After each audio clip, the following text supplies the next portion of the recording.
Welcome to the Friday Faith and Freedom edition of the Revealed Report. This is where we step away from most of the daily headlines and we go back to America's founding principles. And today, we want to talk about the Declaration of Independence. And more specifically, we want to talk about where it states that all men are created equal. Because the radical left has come along and told us that it is a racist document because it was written by white racist powder wig wearing men that just wanted to brew tea and hold on to slaves. And so they say, since they were white racist men and they were slaveholders, therefore the document itself is racist and we must rip it up and we need to replace it with a more equitable system, which is usually a blend of Marxism and fascism rebranded.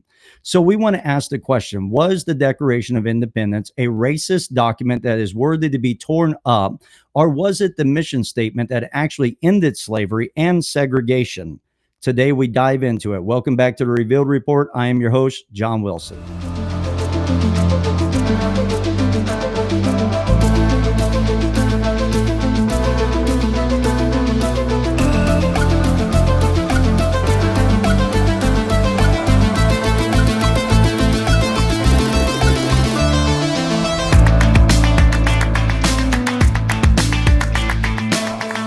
Before we get too far in today's episode, I just want to remind you that if you like this content, do us a favor, smash the subscribe button, or you can gently tap it. It makes no difference to us. Share us with somebody else, leave us a comment, give us a like, hit that notification bell, and help us spread this word of truth.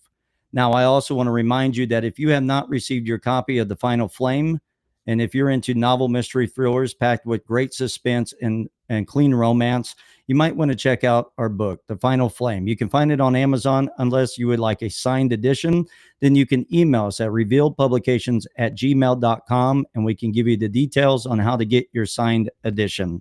Well, today we want to step back in time and look at the founding documents. And we specifically want to look at the Declaration of Independence, where it states that all men are created equal, because the radical left wants us to throw out the Declaration of Independence, which is actually a beautiful declaration and it's a beautiful mission statement. Now, if you're a guy that's going to break up with a girl, you should look back to Thomas Jefferson and John Adams and look how they wrote the Declaration of Independence. It's a really good breakup letter.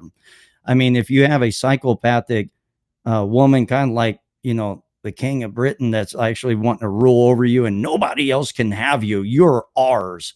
It's a really beautiful way of breaking up with them.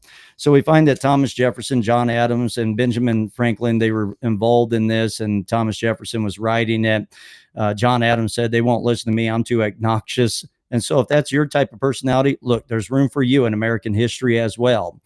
But they wanted to break away from Great Britain because their rights were being trampled on, the freedom of religion and the freedom of the press and freedom of speech, and not having the right to fair and free trials. And there was a big Leviathan that was suppressing them, and also taxation without representation. Now, we hear a lot about that in schools, but we don't hear a lot about the other things that they were fighting for as well.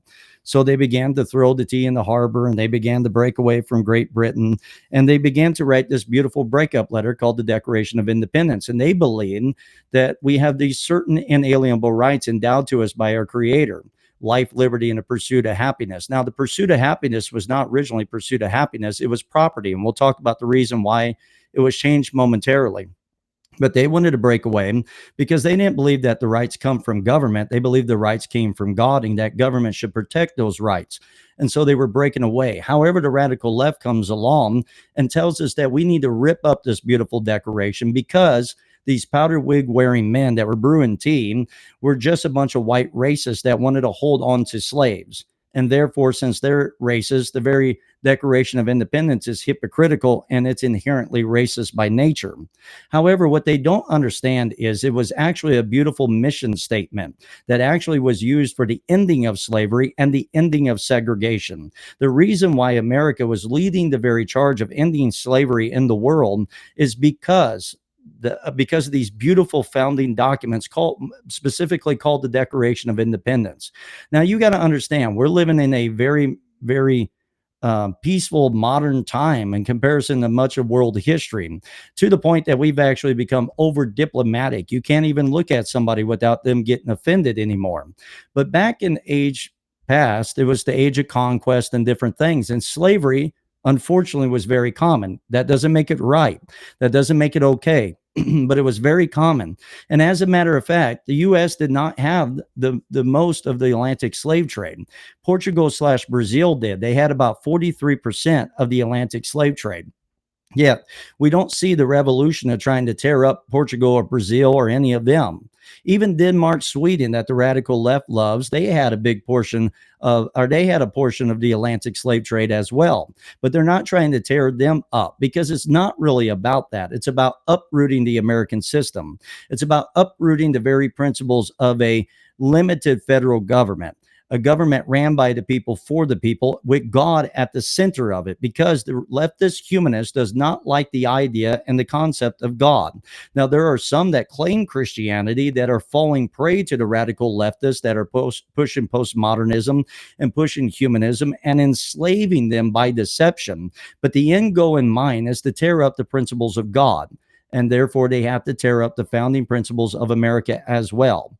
You have to understand that slavery goes all the way back, if you're a Bible believer, to the book of Genesis. After Noah and his children came across, then we find, because of the sinful act of his son, Ham, you find that a byproduct of sin ended up being slavery. Now, that doesn't make slavery right. It doesn't make segregation right.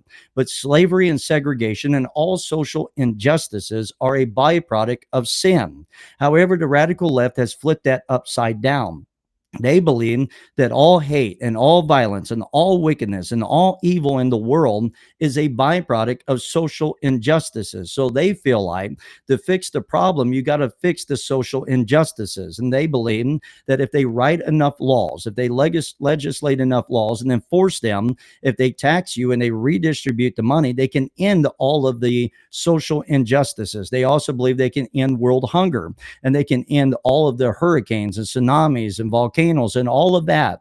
All they have to do is tax people enough and write enough laws, and they can force it into the heart of people.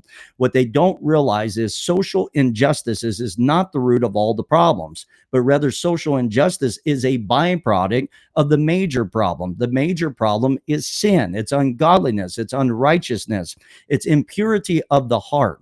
You cannot legislate nor enforce love inside of somebody's heart. You can't get rid of all the wars and rumors of wars and all the calamity and all that. We do our very best. But as long as we're here in this fallen world and this fallen creation, and we haven't entered into new heaven and new earth yet, there's always going to be issues, because humanity is imperfect. And because humanity is imperfect, there's always going to be an imperfect world. A utopia world is not even possible. It's only going to happen when Jesus Christ returns again, if you're a Bible believer. But the radical left does not believe in the Bible by large. Therefore, they don't believe in those things. They believe that through human manufacturing, they can manufacture perfection in the world, that they can re-engineer the thinking and the heart of humanity. As a matter of fact, we who are Bible believers understand that there's no good thing in our flesh. There's none good but God. We all are living in a fallen nature and are desperate for the need of God to help us overcome our fallen nature. But the radical left doesn't believe that. The humanist society and association believes that men are inherently, intrinsically good, and we can become better through laws and legislation and philosophy and ideologies and coming to the table of reasoning, even though they don't actually believe in the table of reasoning, because the moment we bring our ideas to the table, they want to silence us. They don't understand that slavery and segregation and social injustices is actually a moral issue. It's the byproduct of sin, not the other way around. They think to fix all the problems is to fix social injustices, where we teach you got to fix the heart. There has to be a heart conversion. You cannot force love into people's heart. And they play on this, and the very concept that they have from the very root is deception, and that's why it doesn't work. No matter how many laws they pass, no matter how much redistribution of money takes place, It never works. Now, the beauty of the Declaration of Independence is this. Yes, they were slaveholders. Yes, indeed. That's true because it was common. Almost all countries had slaves at that time. And do you realize that there's countries still to this very day that still believes in slavery, that still has slaves? And yet we're not fighting the battle for them. Instead, we're trying to implode and tear our nation down because the deceptive tactic is that very thing. It's not really about America being racist or not. That was a trickery of the enemy to try to get us fighting against one another so that we uproot the system. And we'll talk more about that here momentarily.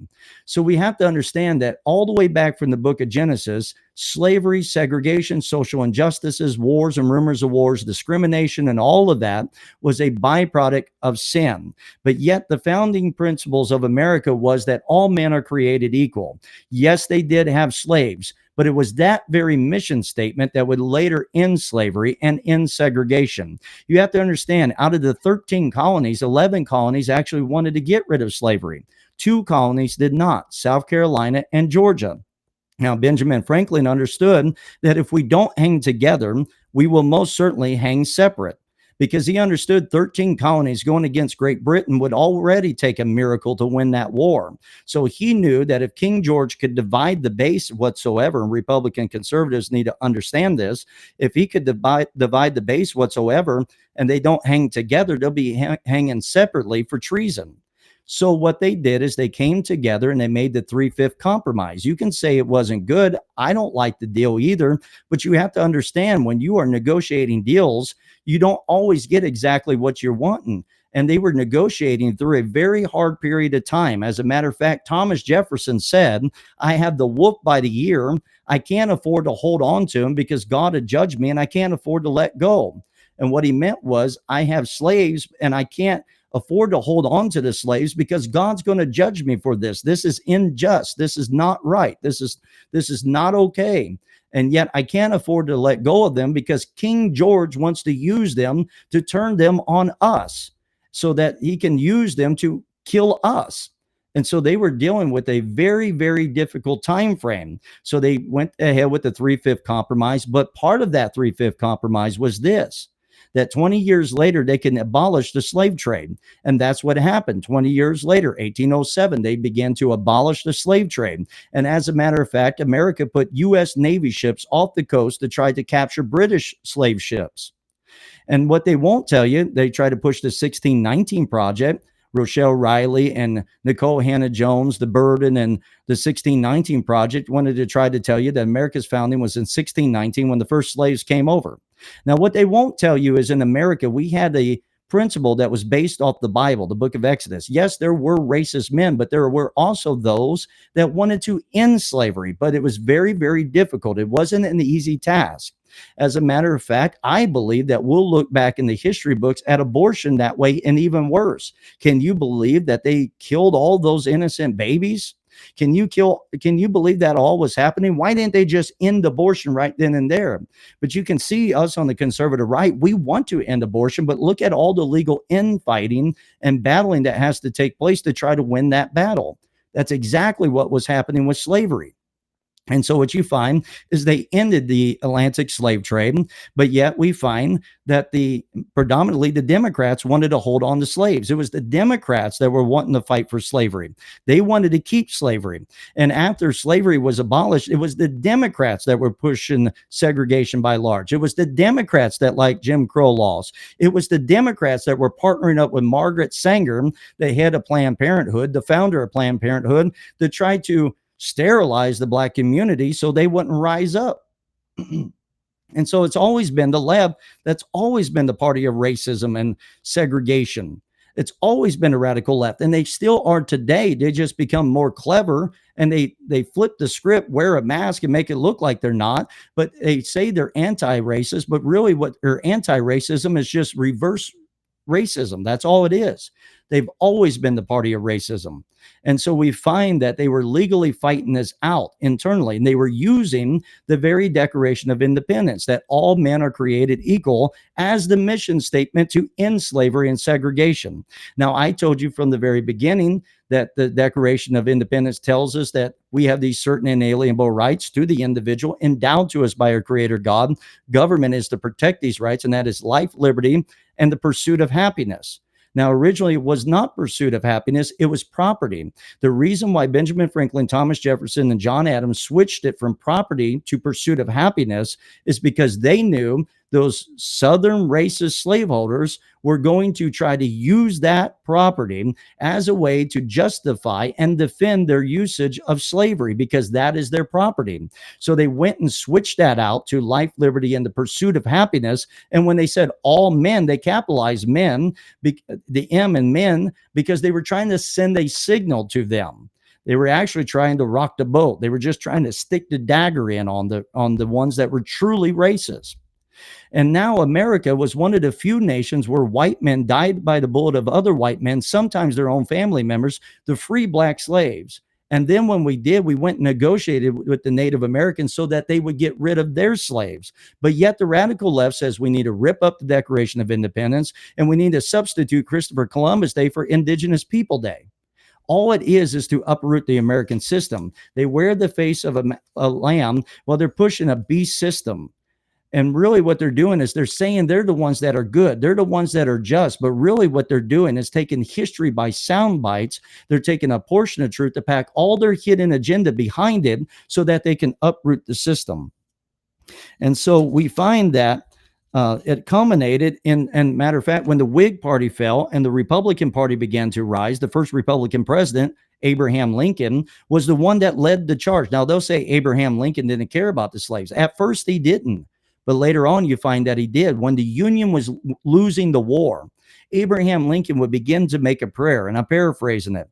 But right there in the battlegrounds, he was saying that whether the bodies and the dead stacked from the ground all the way to the heaven, I submit, God. And he submitted to what was right. Then there's a turn in Abraham Lincoln, and he's going to fight to free the slaves. And the first Republican president gave the Emancipation Proclamation, and the slaves were set free. Then we had to go and fight with the Democrats so that we can get rid of segregation. We can get rid of Jim Crow. We had to go negotiate with the Native Americans so that they would get rid of their slaves as well.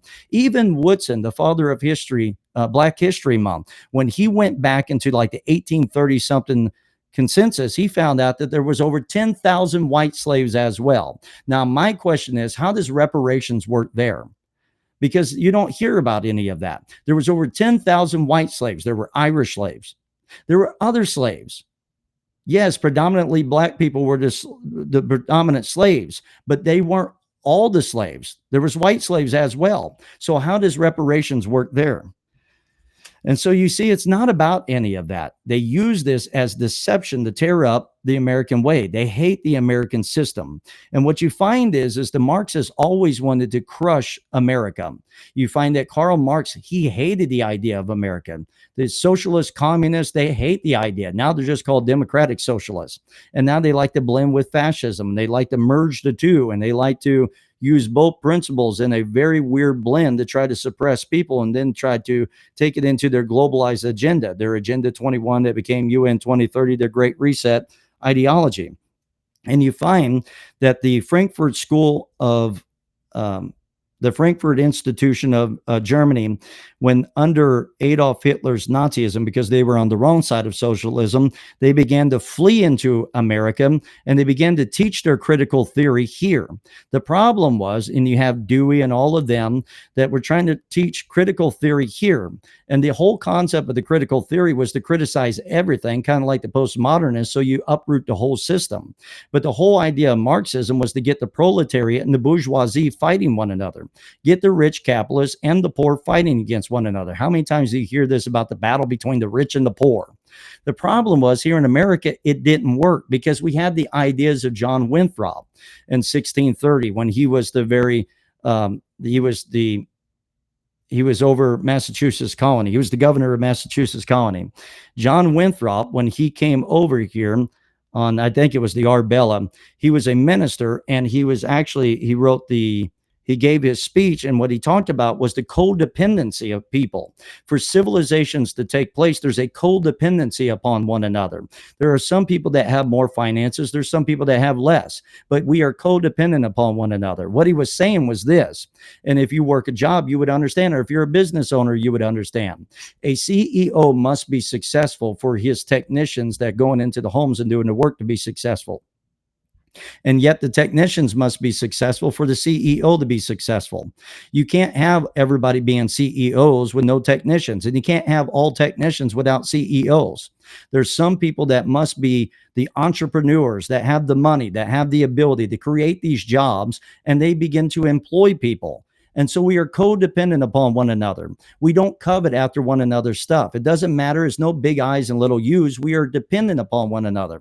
I like what Rush Limbaugh used to say, that America's people, the very people that was listening to him, they were the people that kept the world going. The trash truck driver may not feel like he has the greatest job all the time, but yet there's a kid looking out because the trash truck driver is the hero of that child. None of us would have our trash picked up if it wasn't for that trash truck driver. We wouldn't have French fries if it wasn't somebody that was making the French fries and making the burgers for us. And there has to be an owner, and there has to be workers. The beauty about America is the American dream, that everybody can pursue and work hard, and you can go up the ladder and you can become greater and greater. You may not get all the way to the top, but you can become greater and greater in America. We have the best ability to make something out of ourselves in America, and we are codependent upon one another. You need rich people that can create jobs and hire people and give them insurance and benefits and these things and take care of their families. But every rich business owner needs the people working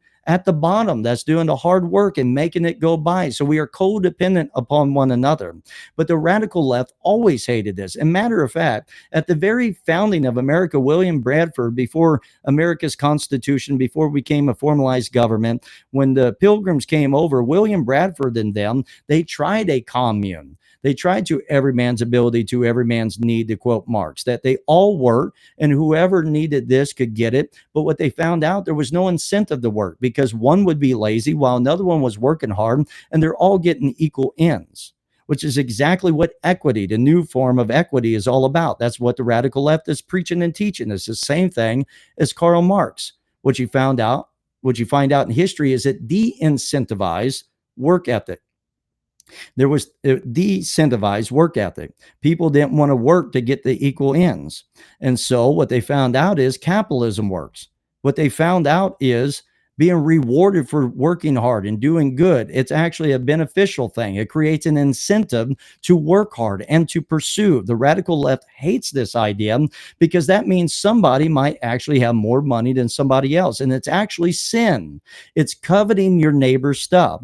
Now, in the postmodern age, that's taken a lot of Friedrich Nietzsche's ideas, because Friedrich Nietzsche said God is dead and he remains dead. We have killed him. Even though he was concerned about the collapsing of the Christian system, he did not like Christianity because he thought Christianity just held people down. He didn't understand what Paul was actually trying to teach. He thought they were just being held down. And part of that is because under the Dark Ages, there was religious leaders holding people down. But he began to say we should covet after our neighbor's stuff. So we begin to pursue. But what happens is it creates lust to tear down your brother, tear down your neighbor, tear down your sister. Jealousy is more cruel than the grave. Contentment with godliness is great gain. That doesn't mean you're lazy. That doesn't mean you shouldn't work hard or strive for more. But what it means is that you're content with the blessings that God gave you while you're pursuing to become greater. The radical left begins to break the commandments of God, which they don't mind because they don't even believe in God for the most part. And so you find that the very Frankfurt School of Theology, or philosophy and all of that, when they brought their philosophies over, the critical theorists wanted to collapse the system by getting the rich and the poor fighting against one another, to get the bourgeoisie and the proletariat fighting against one another. The problem is it didn't work in America because most of us like our bosses, even though sometimes we feel like we don't. We like the fact that they give us a job. We like the fact that we get a paycheck. We like the fact that they're helping us have medical insurance and benefits. And so they couldn't get the rich and the poor fighting together because America has a strong middle class. That's one of the beauties of America, which, by the way, is why the radical left wanted to shutter the doors of our churches and go after the middle class under COVID-19. They don't like the idea of the middle class because it nukes the whole Marxist ideology. They like big corporations because they learn, don't tear down the capitalists, but rather merge with them, like Mussolini and Adolf Hitler. So Trump's not really the real fascist here. Just merge with them, and then you can bypass the Constitution and you can push down all of your tyrannical measures on the people because you're doing it through corporations and not through a big government. When the critical theorists couldn't nuke down the system from within, they began in the 1960s to put the mask on and change it a little bit, and they created critical race theory. This is where Bell, who was an influence upon Barack Hussein Obama, they began to preach and teach critical race theory. And so instead of trying to get the rich and poor fighting against one another, trying to get racial division heated up. Just begin to stoke the flames of racial division and get them fighting one another so you can collapse the system from within. And that began to be an influence on Barack Hussein. When he came in, he said that we are going to transform and change America. We are going to fundamentally transform and change America. He was not trying to restore America back to its founding principles because he believes that America is intrinsically racist from the very conception, and we must nuke it down from inside. We must get rid of the Declaration of Independence. We must get rid of these things because he believed in critical race theory. And that's why he began to institute DEI, which begins to pick winners and losers based on the color of our skin, not what Dr. Martin Luther King Jr. taught. Dr. Martin Luther King Jr. said that we should not be judged on the color of our skin, but rather on the content of our character.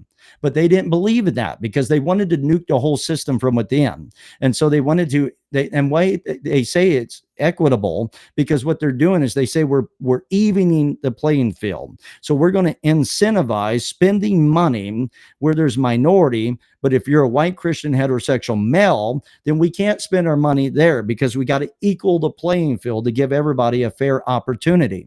And so what they do is they commit racist acts by calling it anti-racism at the same time. Now you had, what's his crazy name? I forgot about him. He used to be pretty influential in during the COVID-19 madness. And now, as you can see, it was not very important at all. Abram X. Kennedy or whatever. So he said the only way that you can be racist is you have to be prejudiced against a certain race, but you also have to have institutional power. They just redefined the language so that they can control the narrative and control the culture.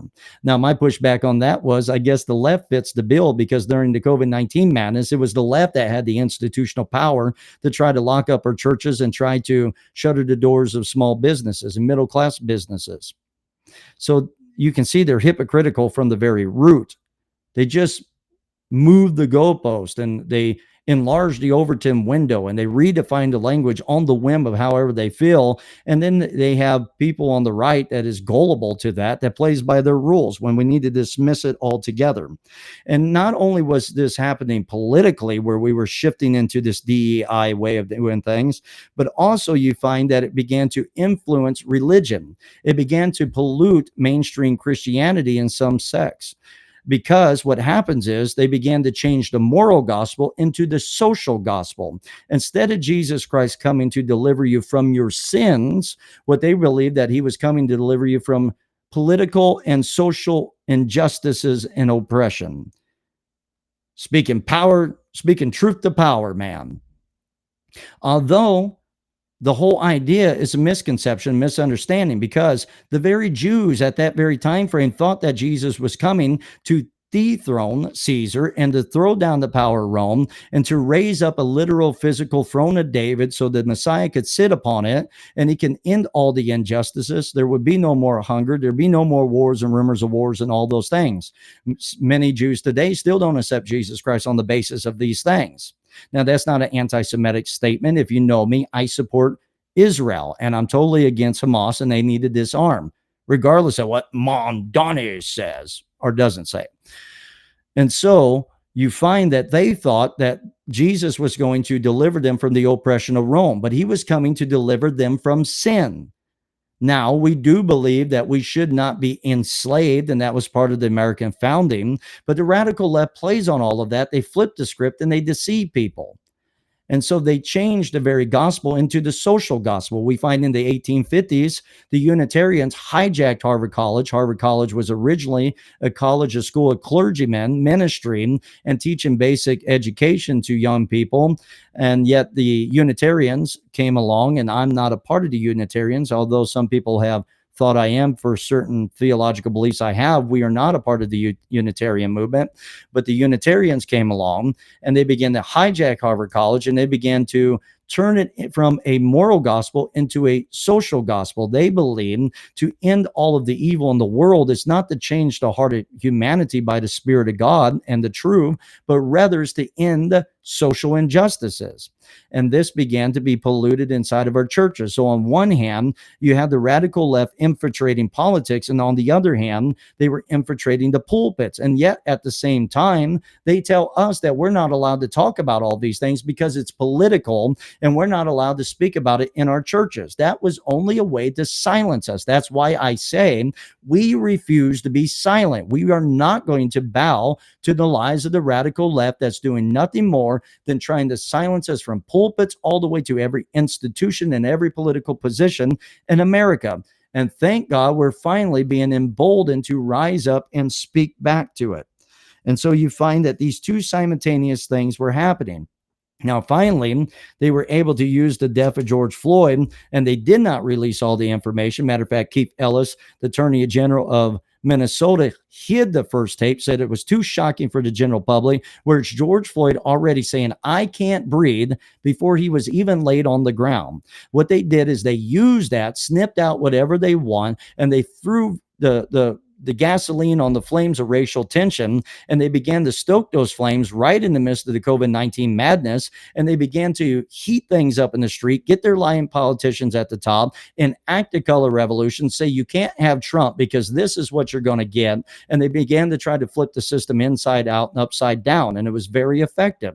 And then overnight, when the COVID-19 madness was taking place and they were locking down middle-class businesses and our economy was being wrecked because the 15 days to slow the curve, which I'd never supported, and I thought that Trump was actually put into a catch-22 situation, and I honestly didn't like his decision of going with the 15 days to slow the spread. But when that happened, it began to hurt the economy. So then all of a sudden, the Federal Reserve started using BlackRock under Fink, and they began to print massive amounts of money and dump it into big corporations while they were shuttering the doors of small businesses. And then when they were hooked to that money, the very ones would come around and say, now that we got you hooked to that heroin, it's going to cost you a little bit more. And then all of these corporations went woke overnight. Nike, Amazon, all of them. Even the son that took over daddy's business at Chick-fil-A was falling into this. And all of a sudden they started pushing wokeism overnight. And this is how they were trying to uproot the system from within, because they were trying to say we're racist from the very core. We got to get rid of the Declaration of Independence, and we got to move into this Marxist blended with fascistic ideology. And while they were doing that, then they were crafting up ESG scoring. How are you helping environmental justice? How are you helping social justice? How are you playing with our government edicts?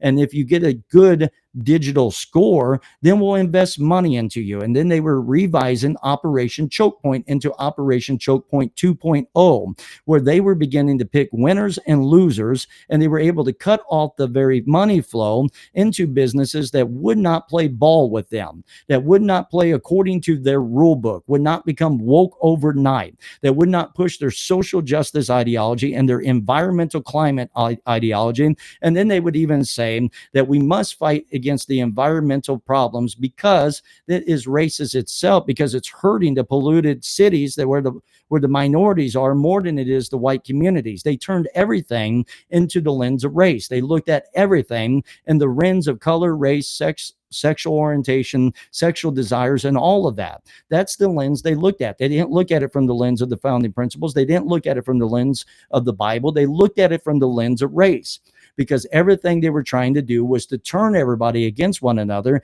to uproot the system while simultaneously coming and pushing ESG scoring. And then what they were wanting to do is deem you a risky business. So the FDIC would begin to slap down greater stipulations on those on the banking system, so the banking systems would have to cut off your ability to do transactions with them. They would also use the insurance companies. They were also trying to use PayPal to drop you as a customer.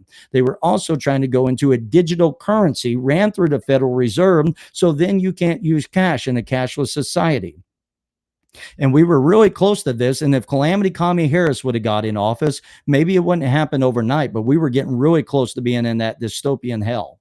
You see this with Canada when they began to shut down the trucker protests by freezing assets.